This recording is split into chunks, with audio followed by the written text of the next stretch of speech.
Hello everybody, my name is EK and welcome to the long-awaited Old School Runescape free-to-play tier list.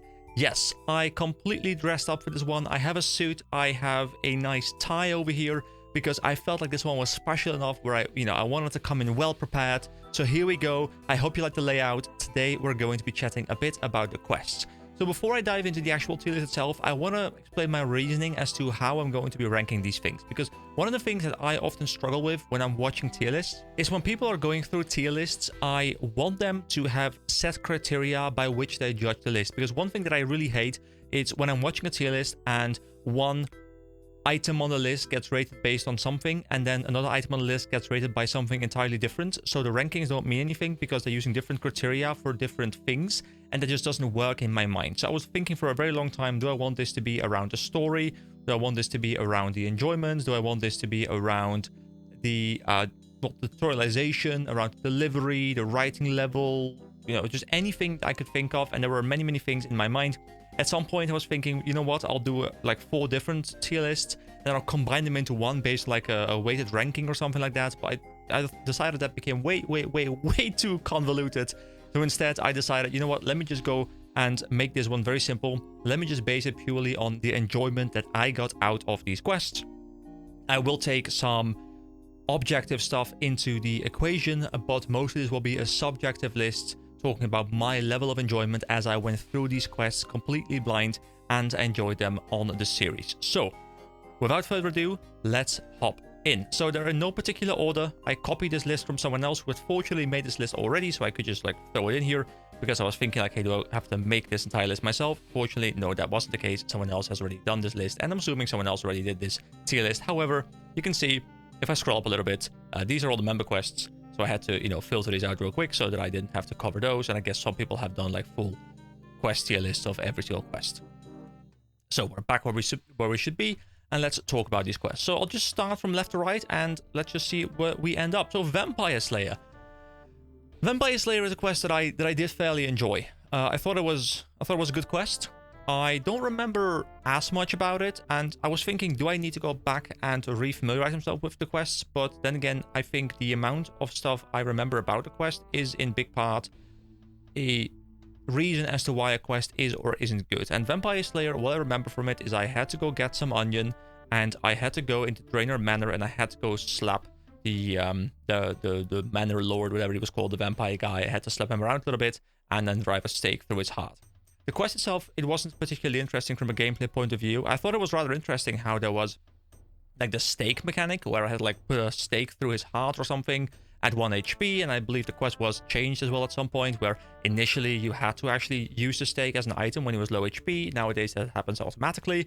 So that was quite alright. I think from a storytelling perspective, it was like a fun little story. It was about a manor, Draenor Manor, and the people of the town living right next door in Draenor were like, oh no, this guy is haunting, it's terrorizing the people around it, and just go kill this guy. It's like a Van Helsing kind of vampire story, and it was fun, but I don't think it was anything too special.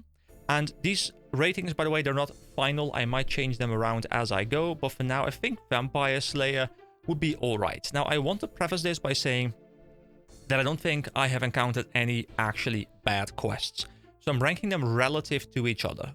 Doesn't mean that when I put something in bad or alright, that it's a bad quest.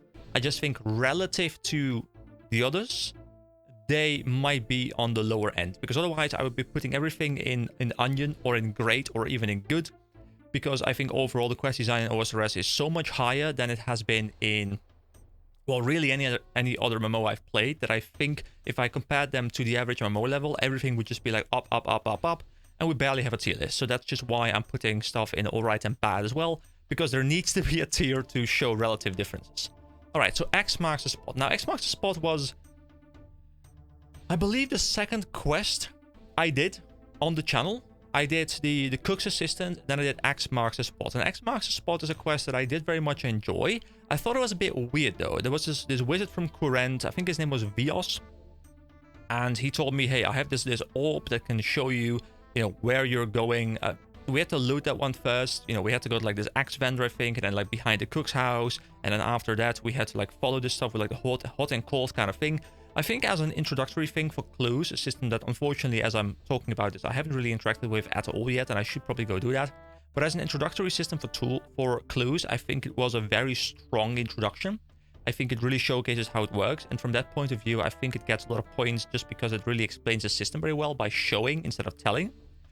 However, the quest itself was just not very interesting to me. There was a bit of loot to be gotten, nothing that really sparked my interest. The current stuff was really fun in the sense that, you know, it's gonna set up current as a thing that I will go into later. But I don't think the quest itself was the most enjoyable quest out there. So this quest too, I think I'll put on alright for now.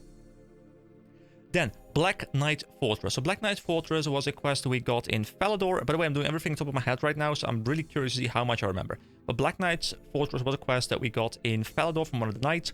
And it was a quest where we had to go infiltrate the Black Knight Fortress that was, you know, around the Ice Mountain area. And, you know, we went in there. It was kind of fun to, like, kind of be puzzling around the rooms, trying to figure out which path we could take so we could get to at some point like a grade kind of thing where we were able to then listen in on a conversation. They were building like a super weapon, and you know the super weapon could be ruined, but it could only be ruined by us throwing a cabbage into it from up above.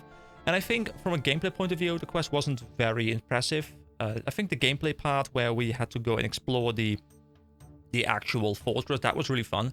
However, I don't think that anything outside that from a gameplay point of view was that much fun, really. But I do think the whole cabbage thing, you know, getting the cabbage, overhearing the conversation, then going to get a cabbage, bringing the cabbage over to the room above, throwing it in there, you know, it really gave me those after the last Airbender, you know, oh my cabbages kind of feel. And I think I've quite enjoyed this quest. I think overall it is a tier above Vampire Slayer and X marks the spot. So I think for now I'll put it in good. Also, I'm curious to see, by the way, what you guys think. So let me know. Because, you know, obviously this is kind of stuff that's going to be very controversial. I haven't looked at any other lists, so maybe my ratings are very different than other people. So I'd be curious to see how my opinions align. So, Romeo and Juliet. Now, Romeo and Juliet is one of the initial quests I did as well. I think this was like the 4th quest I did, so it was quite early on in my adventures. And at that point, obviously, the questing, I wasn't used to how RuneScape did this quest yet, and I was still kind of learning how their delivery is and those kind of things. And I think Romeo and Juliet was an amazing quest to have done around the start, because I think the writing in Romeo and Juliet was incredibly strong. I think just the banter going on with how stupid Romeo was, and the banter going on with Julia, and then later on, you know, of course, you had his cousin, I believe it was, and you know, he's like, oh, but you know, who's Julia? And I thought, honestly, the writing was incredible. The gameplay, you know, there wasn't too much going on, really. It was mostly just running around talking to people, but that was really just what the quest needed. And I think it really was a strong quest, and it really cemented how I think OSRS has incredible dialogue options. And I think that is really what makes this game super strong. The dialogue is witty, the dialogue is fun, but it's not witty and fun in like a cringe way where I'm just thinking like, oh my god, how could they have ever written this? No, it's funny in a way where I'm like, dude, this could be like a good sitcom kind of stuff. And I very much enjoyed that quest. So I think for now, Romeo and Juliet will be the first quest going into the great tier. It's not onion tier. It's not like god tier. But Romeo and Juliet is definitely, if I had to recommend a quest purely based on dialogue, I think it would be right up there with any of the better ones. So, the Restless Ghost. Now, that was a quest where we had to go. It's kind of like I'm doing a test for myself as well, like, you know, testing how much I still remember. So, the Restless Ghost was a quest where we had to go to Lumbridge, to the like little church next to the graveyard, and we had to go talk to a ghost. And we had to go get a Ghost Speak amulet before that, I think, to be able to see the ghost. The ghost then pointed us towards the Wizard's Tower, where we had to go into the basement, get a skull, and then come back with the skull. I think that's what the quest was. I enjoyed it, like, from a world-building point of view. I think I quite enjoyed it, because it showcased that there is, you know, like, there's ghosts. Ghosts are fun. The Ghost Speak amulet is an item that I'm hoping we will be needing at some point in the future again, because it's always fun to unlock an item and then need it much later again. Where you're like, oh my god, I had this in my bank for months and months, and now it's finally usable again. And I really did enjoy that. I think the writing itself, it was good, but it wasn't great. It wasn't like Romeo and Juliet tier. And I think from a gameplay point of view, the only real gameplay that came in there outside of just walking around talking to NPCs was going into a basement, pressing one click on a skull and running back out because a skeleton attacked us. So I think from a gameplay point of view, it was alright. From a writing point of view, I think it was pretty good. So I'm gonna be generous here, and I think I'll put it up high. Alright. Can I move these around? Yeah. So I think it's better than Vampire Slayer, probably, because Vampire Slayer felt kind of bare bones. But it's not as good as Black Knight's Fortress. Alright, Sheep Shira. Now, Sheep Shira is an interesting one. This was actually one of the quests where I'm like, how do I rate this quest? Because Sheep Shira, it's an incredibly short quest. Like, literally all you have to go and do is you have to go and shear some sheep, as the title would suggest. Then you go over to Lumbridge, you turn the wool into balls, and you return those to the NPC, and the quest is done. So it was incredibly short. However, once again, the writing surprised me, because, you're just kind of shearing these sheep, and all of a sudden, you see these random... I didn't even notice it was like a weird monster kind of thing, but you see this random sheep that apparently is 2 penguins in a sheep suit, and that was just, like, was really funny. And I actually had to laugh about the thing, like it's just a bunch of penguins. So from a writing point of view, I think it is really funny. It's short, it's witty, but it was funny. So that one would probably be great, just because I liked that joke in there. From a gameplay point of view, there was nothing really. Like, it's a tutorial. It's a tutorial quest. And I think as a tutorial quest, it did super well. I think it did really well, teaching you the mechanics of shearing the sheep, turning it into balls, getting a basic understanding of the crafting system, and then coming back. Did I enjoy the quest a lot? Not that much. I don't think there was too much to the quest. So I think if I were rating these quests based on how good are they at introducing their main mechanics, this thing would be near the top. But I'm rating them based on how much I enjoyed doing the quest, and I do take the tutorialization aspect into account. So that's not something that I just completely forget, but it's also not something that will push it to the great tier or anything like that. So I think Sheep Shearer for now will... I think it's alright. It's the bottom of alright. I think X marks the spot was less fun from a gameplay point of view, but it really set up the world as it set up Kurend as this cool spot to go towards, and I think that kind of pushes it over Sheep Shearer for me. Alright, Dragon Slayer 1. I was like, should I push this one to the very end? You guys know where this is going. Dragon Slayer 1. Obviously, it has to go into bad. This quest was terrible. I struggled. I had a lot of just Elvar kicked my ass, and I don't like losing. But no, honestly, obviously, it goes into Onion tier. So, Dragon Slayer is probably one of the most interesting quests in any game I've ever played. It starts out fairly simple. You're just like, hey, I would like to get a quest from the... what's it called? Adventurers Guild, I believe. So you just go there and you ask for a quest, and you're sent to this random guy who can make runeplate bodies, and he's like, well, we can make you a runeplate body, but I want you to go kill this dragon. So, have fun. And the quest itself, a lot of the starting of the quest is, of course, all the setting up. You have to get the fire breath resisting shield, or whatever it was called. You have to get 3 pieces of the map coming through from 3 different areas. So, you have to go and explore those. Each one of them could be a quest on their own, really. Each one of their own is probably longer than Sheep Shearer was, so that was really fun. You have to go get the ship. The one thing I didn't really like is the fact that when you leave the area of Crandor and your ship was repaired, you leave, because in my case I failed to get the kills the first time. I had to do it twice, so that means I had to teleport back to Lumbridge. I had to do some grinding, some gear upgrades, and then come back. And then I realized, wait a second, I have to go and I have to repair my ship again with the nails and with the planks, which was just... No, it's just a bit annoying. So that would kind of push it down. That would almost make me put it into great.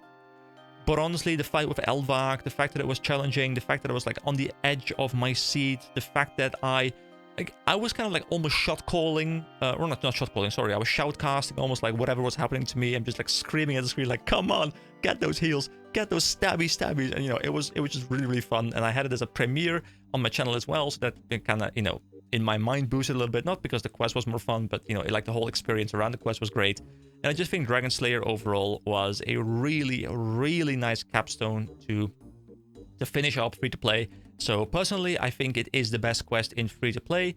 It was just incredible.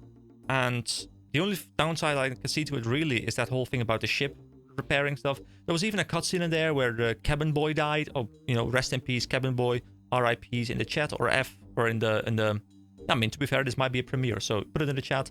F's in the chat, guys, or RIPs in the chat. It doesn't matter. Put something in the chat, okay? Thank you for the algorithm. Here we go. So, next up, we have Rune Mysteries. Now, Rune Mysteries is a quest that I might be a little bit biased towards, and that is because as I'm recording this, I have played some of the quest stuff that happens after Rune Mysteries, which really makes the world feel much bigger around it. However, I'll try to make sure this video is just going to be about the Rune Mysteries quest itself. So Rune Mysteries as a quest, what it was is it has us go to the Wizard's Tower and try and find this long lost place called the Rune Mine, Hidden Rune Mine. I can't remember the Hidden Mine, something like that, where you unlock the ability to, well, mine your rune essence, and you can turn this rune essence into the runes used for magic. And I think the idea of this lost mine was really cool. I loved the amount of dialogue we had with Cedrador, I believe his name was, where he told us all about the first Wizard's Tower and how like a big catastrophe happened, and it was destroyed and rebuilt, and then a lot of knowledge was lost, and we're now trying to help him recover the knowledge.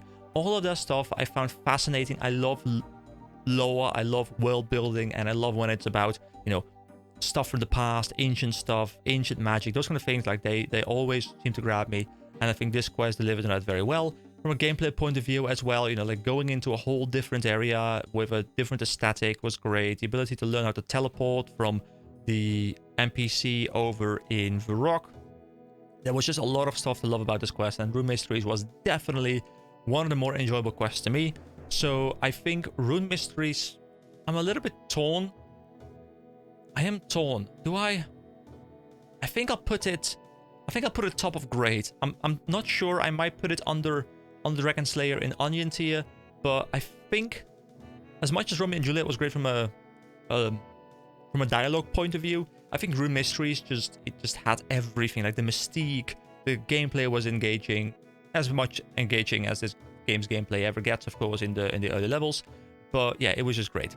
So, Witch's Potion. Now, I have to be really honest, Witch's Potion, I don't remember as much about. I think we had to go grab some materials for the witch that was close to Draenor, but not actually at Draenor. Was that the witch that was in... No, it was the witch in...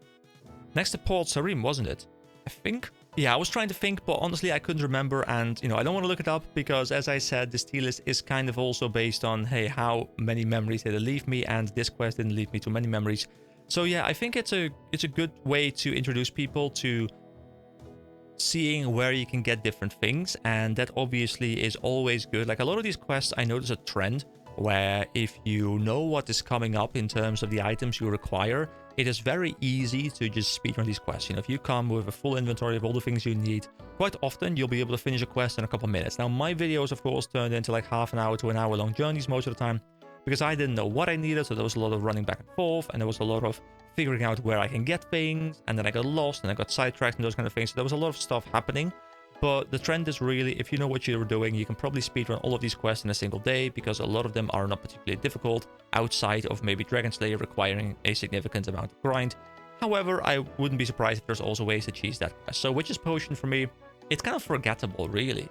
I can't remember too much about it, I have to be really honest. It probably goes like right here, and maybe that's because I'm misremembering, or I'm remembering too little from this quest. But yeah, really, I don't remember too much about it. It's the first quest where I'm like not quite sure. I remember everything, but this quest is very vague, which just means it didn't leave a big memory in my mind, which means it's gonna go into the alright tier. I don't think it was bad, because I just don't think there's a bad quest, guys. I don't think there's a bad quest, really, so a bit of a spoiler, but there might be nothing in bad, because honestly, I think the quest design is too good to put anything in bad. It would feel bad to put stuff in bad, okay? So, Below Ice Mountain. This quest, really fun. Really fun. Below Ice Mountain was, once again, a more modern quest. It had a lot of more modern design philosophies in it. It felt a bit more advanced. So, what I remember from this quest is, first of all, I remember that it was divided into multiple different sections where we had to go grab some of the group, the band of, well, I think they were grave robbers in the end, but we thought they were like archaeological stuff or whatever you want to call it, and we had to go grab them. And one of them had us go into a pub and trying to convince a guy to come join us. One had us make a, I can't remember, it was like a steak sandwich or something we made for the guy, and he was like, hey, you know, thank you, you know, now I'm gonna help you out. And then another guy, which was like one of my favorite parts of the entire playthrough so far, was in a Barbarian Village, and it had like a whole training montage. And then I really had a lot of fun with it, because I decided, you know what, if they're doing a training montage, I'll do a push-up contest for the amount of likes my video got. So I like overlaid like 34 or whatever push-ups on the screen, where I absolutely died.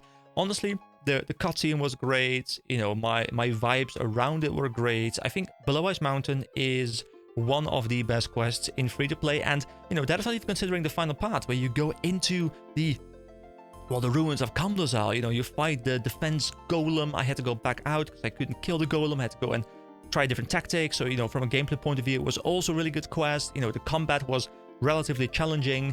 And then, you know, you finish the quest, you're like, okay, now I have the entirety of Kamdozal unlocked. So even the rewards were super cool. The fact that I was able to go mine there, and, you know, there's like fishing and prayer combinations, and there's combat stuff in there, and it's like a whole different setting. And yeah, as you can hear from my enthusiasm, I think Below Ice Mountain, honestly, incredible quest, and it is probably the second best quest in free-to-play in my mind. It is only overshadowed by Dragon Slayer, which is an incredible quest in its own right.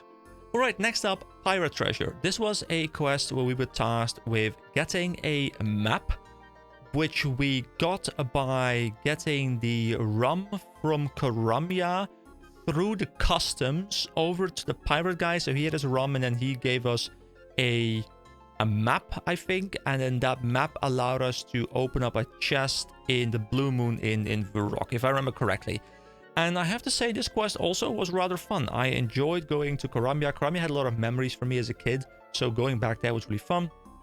I think the whole like putting stuff in the banana crate, and then, you know, taking the rum through the banana crate, going back into the normal world of Gielinor, and then we had to go and get a thing, I forgot the name, but like the white apron, that was the name I was looking for. And, you know, then we had to apply for a job over at the shop. Then we had to, you know, use that access because we were now part of the crew. We had to go into the back room, we had to go and retrieve the item we needed, the rum, and then we'd go over to the pirate, get the thing, then walk over to the treasure chest in Varrock, and then we finished the quest. I think that is how the quest went, and I think it flowed fairly well. You know, it had different areas we went to. We went to Varrock, we went to Port Sarim, we went over to Karamia. The writing was quite alright. You know, it like the quest made sense. I think Pirate Treasure, it wasn't anything too special. It's not like I'm gonna rate it, you know, next to Dragon Slayer or Below Ice Mountain. But I do think it was rather good. And the only thing I'm torn with is it better than Black Knight's Fortress? And I think I prefer it over Black Knight Fortress. So I think this would be my ranking. Alright, next up is Imcatcher. Now, Imcatcher is the only quest that I'm tempted to put in bad. Okay? So hear me out. I think Imcatcher, and a lot of people might agree with this, I think it isn't a terrible quest. If I were to compare this quest to any other quest in any other MMO, it would probably be good or great. Because overall, I think the writing was still of the level that I'm expecting of RuneScape, and everything else was just fine. But I think that's the problem. I think the quest was fine, but most quests in RuneScape that I have played so far, they have been much more than fine. They have been fun, they've been enjoyable, they have been witty, they've been funny, they've been all of these good things. And Imcatcher was just kind of like, hey, go kill these mobs until they get some drops, and then come and bring them back to me. And there was some funny dialogue, like, you know, if you already had the beats and stuff, and like there was some redeeming qualities. And I'm not saying I hate the quest, it's not like a terrible quest, but I think out of all the quests I've done in free-to-play, I think Imcatcher is at the very bottom.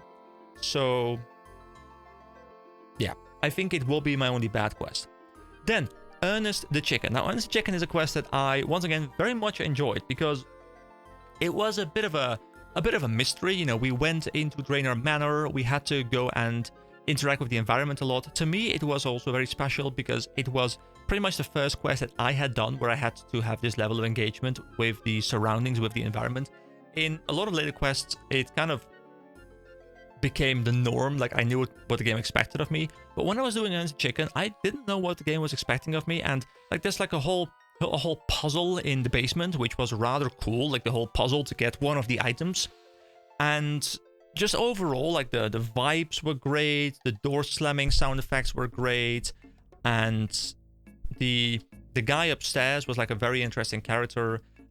The fact that you had to go outside and there was this part with the piranhas where you had to poison the fish with, like, you learned to combine items. So the setting was great, the writing was great, the visualization, if you did this quest early on, was rather nice, where it really taught you about combining items. It taught you about interacting with the environment.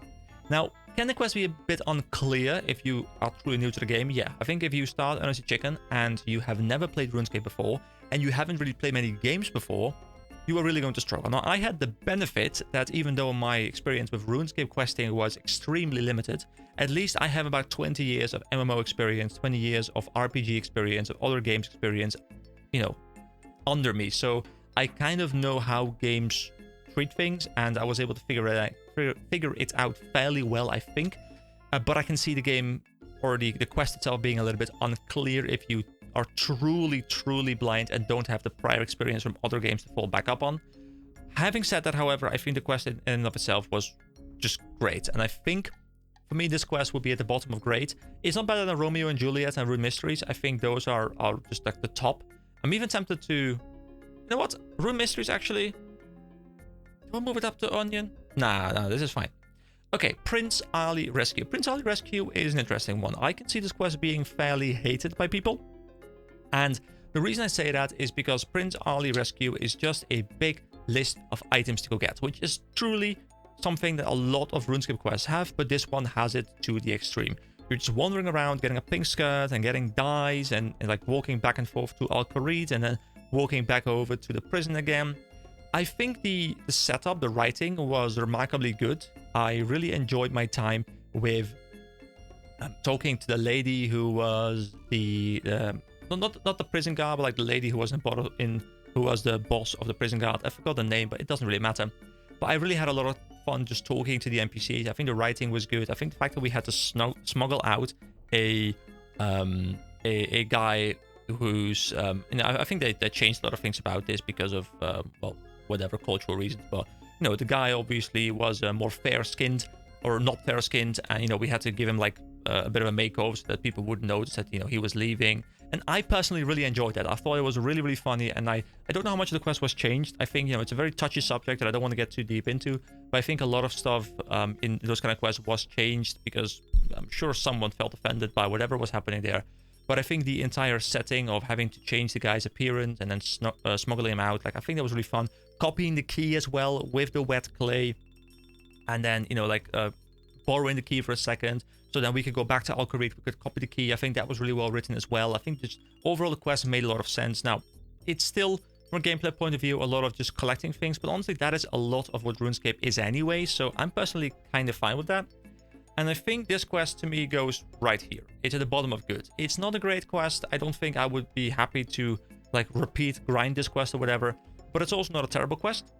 So I think this is a correct placing for me. And then next up we have Shield of Araf. And I think Shield of Araf is honestly a very interesting quest. It is a very unique quest, and it felt to me like the developers were trying to experiment a little bit with co-op questing, where that wasn't really the norm with any of the other quests in free-to-play. So this quest had both me and a viewer of mine in this case, which was Iron Mix. Well, Mix, I guess, because Iron is, of course, due to the playstyle. He joined me, so thank you once again for joining me there.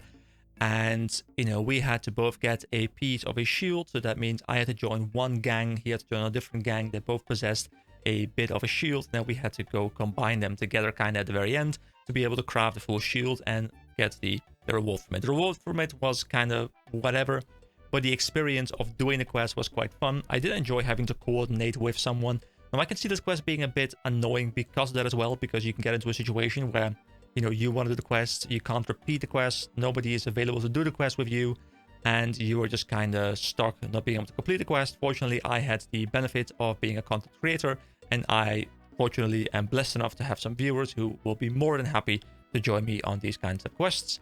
But I can see that being a bit of a downside to this quest, especially if you are a solo player who doesn't really enjoy the more social aspect of the MMO. I do think it was kind of fun because, you know, I was, like, he was watching what I was doing. I was semi-watching what he was doing, but he was a lot quicker than what I was able to do because I was rambling about whatever stuff I was rambling about. But I think overall, it was a very interesting quest. Having said that, though, interesting doesn't necessarily mean good. And while I don't think Shulvarav was a bad quest, I also don't think the quest was anything too special. I think for me, it's like the bottom of good. It's still better than the stuff under it, I think. But I don't think it offered anything that wasn't the co-op stuff. Like, the co-op stuff made it good, but that was the only thing really that it brought. So, yeah, I think it's alright. Alright, next up is Demon Slayer. Now, Demon Slayer is a quest where we had to go and collect 3 keys, I believe it was, and these 3 keys came from different people. One was from the wizards, the thingy-majig wizards in Wizard's Tower. One was from a guard in Varrock, and then the other one was from the guy we got what we were supposed to get the sword from, but he lost his own key in the sewers. It was a bit of an interesting quest where we had to like throw water into the sewer, and then we could use the map above us to extrapolate where the key was going to be, and it was exactly where I was expecting it to be. So we picked up the key, and then we get the other things, and I think we had to get like some bones for the thingy-mawat guy, and the other guy just kind of gave it to me after a bit of dialogue. I think overall it was a fun quest. It was also rather surprising because at the very end, you have the cutscene and you see the big demon coming out, and you hit him. He's very weak because you've got this like super powerful weapon, and then you hit him a couple times, then you have to remember the chant. Now, I wouldn't be surprised if like 99% of people didn't know the answer to the chant. You can go and try it over and over and over again, I guess, and that might work. But I went back over to the NPC, I got a screenshot, and then we went back. But that's probably the quest where most people have either used a guide or have written something down themselves, either in a notepad or in a screenshot or like physically in their physical notepad or something like that. Because I can imagine so many people watching this have gone up to that point, been almost done, and then realized they didn't have the incantation with them. So I think Demon Slayer overall was pretty fun. I think the naming is also cool. Like, I like demons, like the edgy demon kind of stuff. Like, it's always been something that I do enjoy. And I think the fact that you get to keep Silverlight as a weapon is also a fun addition. I don't think it's great. I think Demon Slayer goes somewhere into the good tier, because as much as I enjoyed it, it didn't feel that special. The cutscene at the end was cool. I think it goes like right here, like in the middle of good. Roughly, I think that makes a lot of sense. I don't think it was a bad quest by any means, but the cutscene was great, the sword was great. Like, overall, it was just a fun bit of writing, but it also isn't a quest where I'm like, wow, this just kind of blew me away. It was incredible. So, yeah, I think this is fine. All right, Misty and Mystery. I think Misty and Mystery is the only quest, if I remember correctly, where I had to resort to using a guide at some point. It's the only quest where I deviated from my rule to not look anything up. And Misty and Mystery is very unique. It is very much a murder mystery, and it is just puzzle into puzzle into puzzle. And honestly, it is very well made.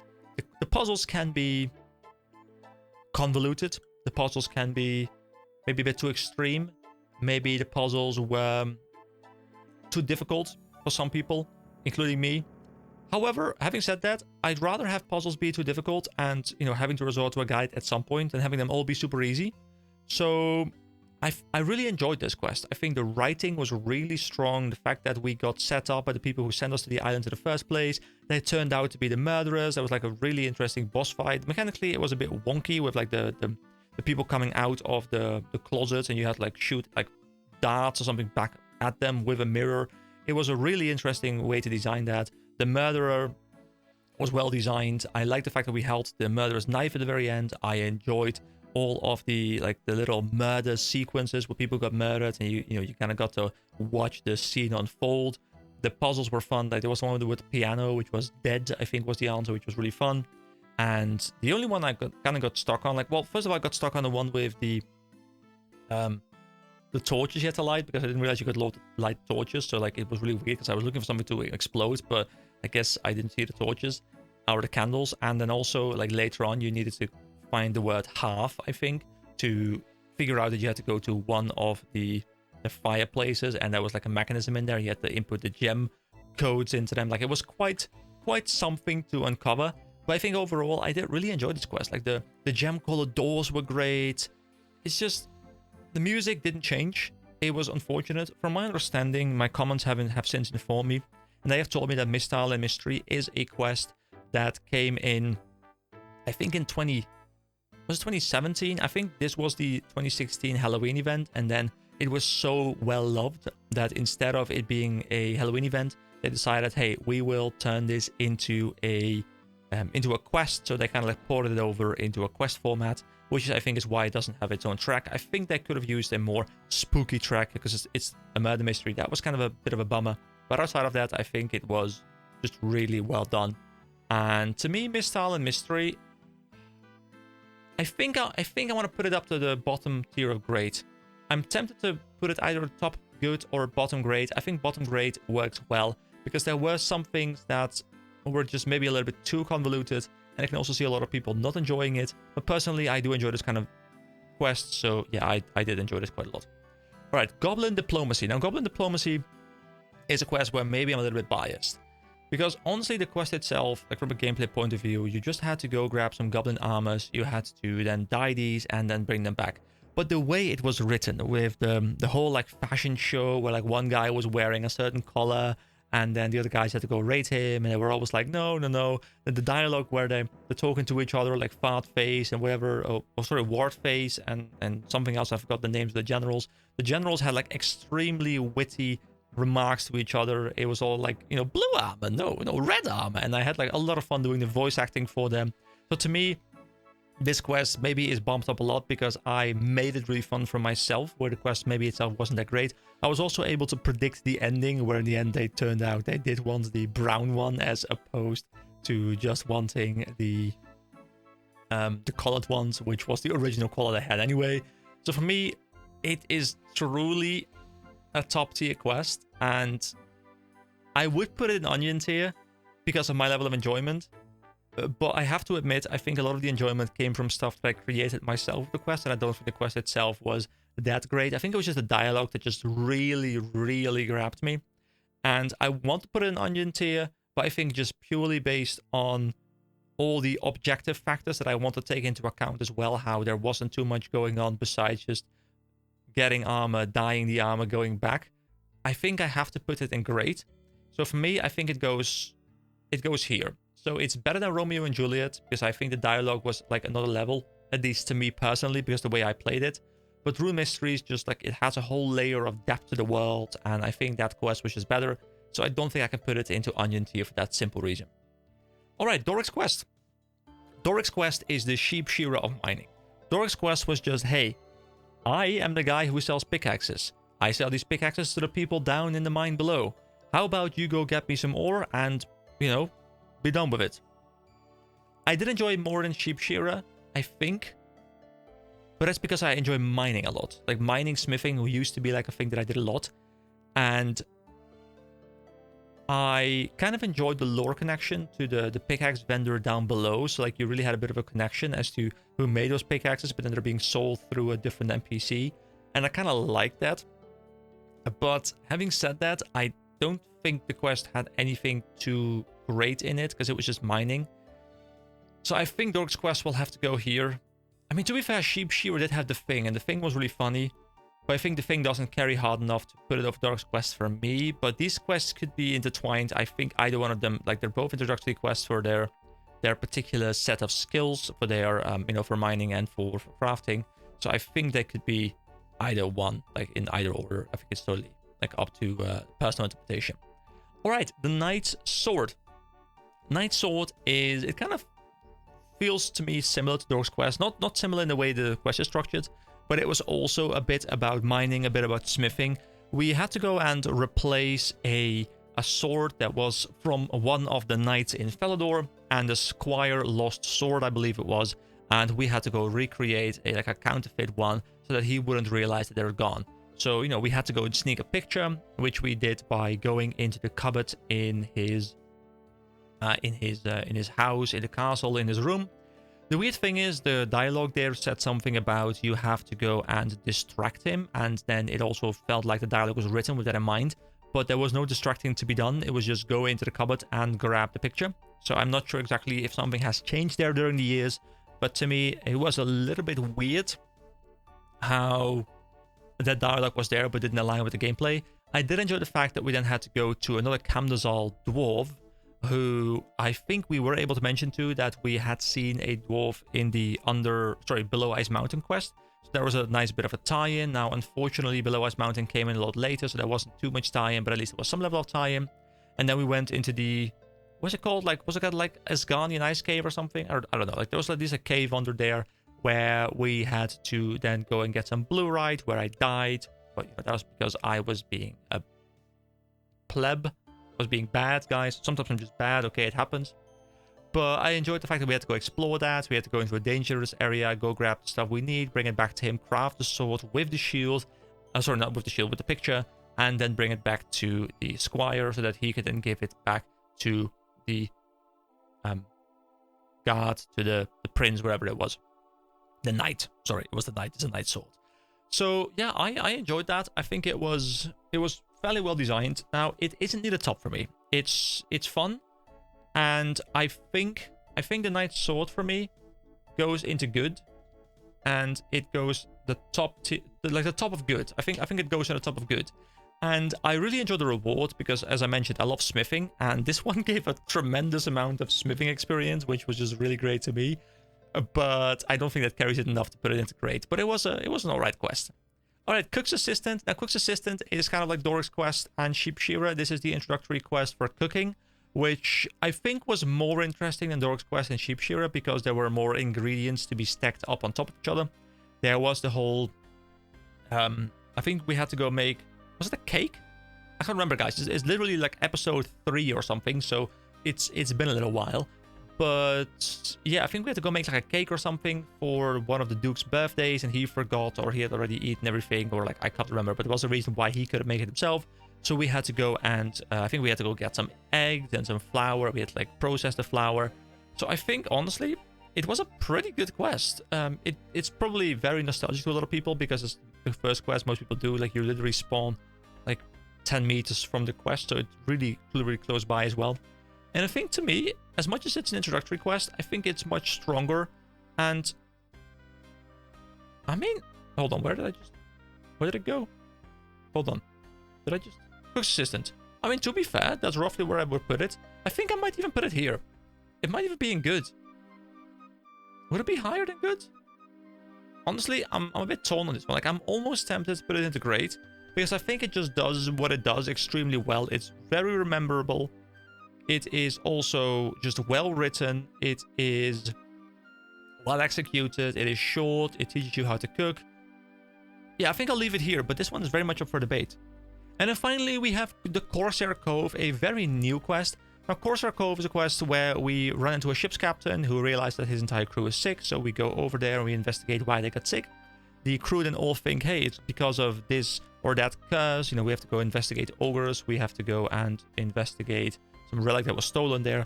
And overall... Oh, there was also like this really funny part, by the way, where we had to like look through a telescope. And we see like what is supposed to be a beautiful woman or something, you know, swimming at us, but it turns out like an ogre, just like, or like a barbarian going ham and like swimming very fast. So it was really funny with the wind-up toy as well. And I think the writing in the quest was really good. It's a bit of a mystery because at some point you also learn that it was in fact not the curse. It was one of the guys who was about to be fired, trying to make up a story that only he had the answers to, which means that in the end he was, you know, he was unfireable for as long as it was going on. So he was like trying to make himself unmissable, which is, to be fair, a very smart thing to do, I would almost say. And it makes a lot of sense. You know, I can see people IRL doing the same thing where, you know, you are about to be fired from your job. Well, what if you can figure a situation where you can't be fired because of a specific skill you only possess, or at least you have people believe you possess this skill. And then we had to prove that he wasn't in fact sick, and by you know, lighting his house on fire, he came running down. Then we had to go and kill him. He was also rather challenging, so that was really fun. And I think just overall it was great. The music in the area was not too great, personally. Didn't really enjoy the music too much, but I think that's very much subjective as well. So to me, I'm very torn, guys, because it is somewhere in this range, okay? It is somewhere in this range. I want to put it at the top, and I think it might have to go to the top. Now, I do believe that all the quests in Great are really fun, but I think they all lack like something that made them really fun. Like Dragon Slayer had, well, the build up to the Dragon Slayer, the literal fight with Elvag, like all that was super cool. That one goes S tier, like Onion tier for sure. Below Ice Mountain, same thing, like it's got an entire new area unlocked. The Corsair Cove is the one that I'm a little bit torn about, but I just think the writing for the different ships, salesmen, or the ship people and the captain, like the interplay between the characters and the way they're pointing to each other and the way you are kind of put on a different thread and then realize, wait a second, this is not what's going on, and you start to think like what could be going on. You're trying to brainstorm yourself, and I think the Corsair Cove deserves Onion tier because I think it just did really well. So there we go, guys. That is the tier list. So in S tier, in Onion tier, we have Dragon Slayer 1, Below Ice Mountain, and the Corsair Cove. In Great, we have Rune Mysteries, followed by Goblin Diplomacy, which is, I think, spelled incorrectly because I think it's DIP, but hey, that's whatever. Then Romeo and Juliet, Ernest Chicken, and Misty and Mystery. Then in Good, we have Knight's Sword, Pirate's Treasure, Black Knight's Fortress, Demon Slayer, Prince Ali Rescue, Shield of Wrath, and Cook's Assistant. Then in All Right, we have The Restless Ghost, Vampire Slayer, Witch's Potion, X Marks the Spot, Doric's Quest, and Sheep Shira. And then finally in Bad, we have Imcatcher. So, I did not expect this video to turn out this long, but then again, it's one of my videos and that's just the way I roll. So, I'll wrap it up here. Thank you so much for watching. I'd love to hear what you guys thought about this. I would love to hear where I went completely wrong, where you think my opinion is just clearly factually incorrect, but also where do you agree? Is there any errors I really made in my judgment according to you guys? I'm looking forward to reading the comments on this one because this one is going to have some really, really fun discussion, I hope. And I hope we don't all agree because that would be very boring, okay? So please also do disagree with me when you do disagree with me. And of course, you know, we're going on the members journey now, so don't forget to press that subscribe button if you haven't done so already. I'm trying to hit 1K here, guys. I'm at 752 as I'm recording this. I have 248 people left to go, so you could be one of those people. So press that button, like the video, comment down below, and I'll see you guys in the next video. Have a wonderful day, everyone, and I'll see you later. Bye-bye.